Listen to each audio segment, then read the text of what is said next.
がここにいるうちの本物のスクールスポーツのために行こうぜベイビーバンこの国は気をつけて、現実になることがありますからね。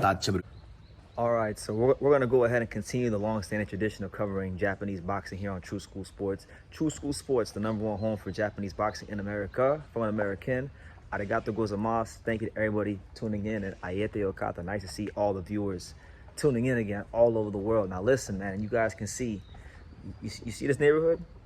We're not in America right now. Does this look like an American neighborhood to you? No, it doesn't. We're back in the land of the rising sun. We're back in Japan. I actually arrived last night, so I'm here for Angelo Leo versus Tomoki Kameda. I'm here with the team, putting the finishing touches on camp, getting Angelo ready to, deliver a statement performance in a matter of less than 2 weeks. But while I arrived last night, there was a title fight between Kazuto Ioka and Fernando Puma Martinez, and I wanted to speak about that. So let's talk about that, because funny enough, the last time I was in Japan, during the last Japan trip, I actually had purchased a ticket to go to this fight on New Year's Eve, and obviously it got postponed, and Hayato Tsutsumi was the main event. So it's funny how one trip ends and another one begins, and we're still talking about Puma and Ioka. But as far as the fight itself, really it was a better fight than I thought it would be, honestly. Both men were professional. Both men actually made the weight, which last time was a struggle for Puma. And it was a good fight because you had I think Puma early on, being the more physical, slightly fresher guy, in terms of not having as much wear and tear from having a longer career.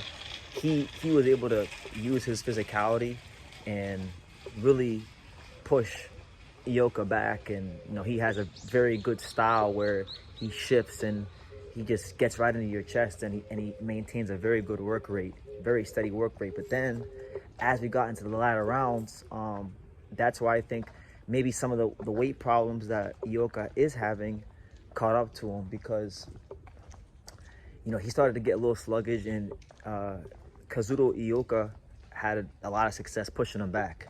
He was pushing him back repeatedly, and that was very much a great thing for him, because it all culminated in the 10th round where he threw a straight right hand, and then he threw a left hook that connected on the button, and he put Puma right on his ass. So he finished the fight very strong. I thought Ioka was a bit listless early on, but he finished the fight very strong.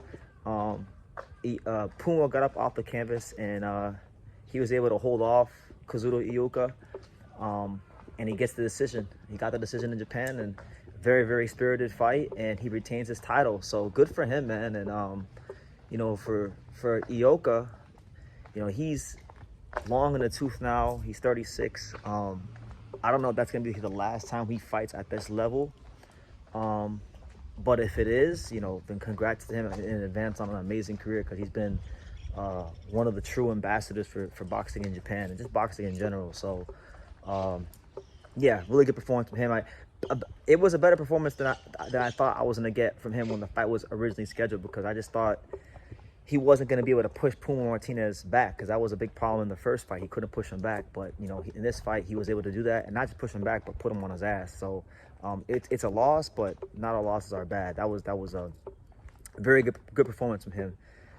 So yeah, credit to him. But Puma Martinez does just enough to get the win, and he keeps the belt. And I think now it sets up the potential for Fernando Puma Martinez to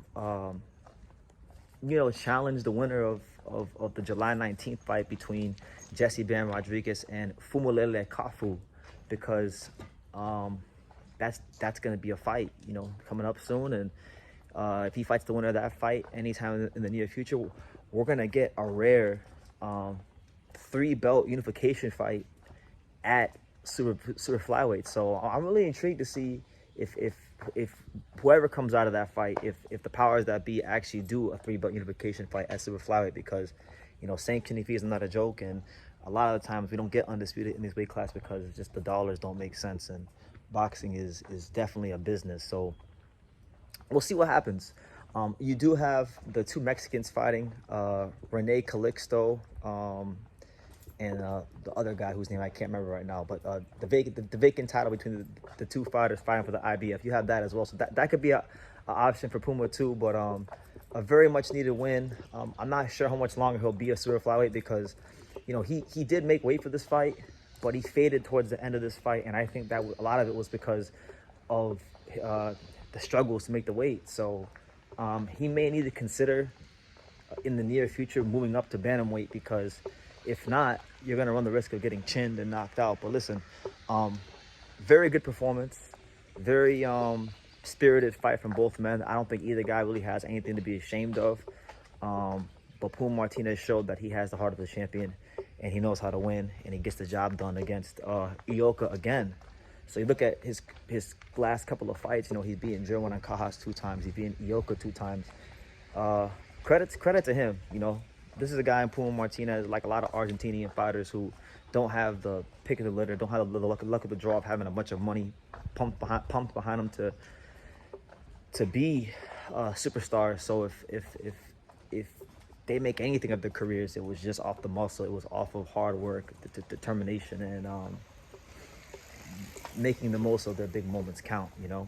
And good for him. So that's my review, guys. There will be a lot of content here on True School Sports. I will be making videos about Charlie Suarez and Erickson Lubin and I guess Kapeluskas and Sissoko, because yesterday when I was on that plane yesterday, it was an action-packed day of boxing. I missed a lot while I was flying, so I want to try to catch up.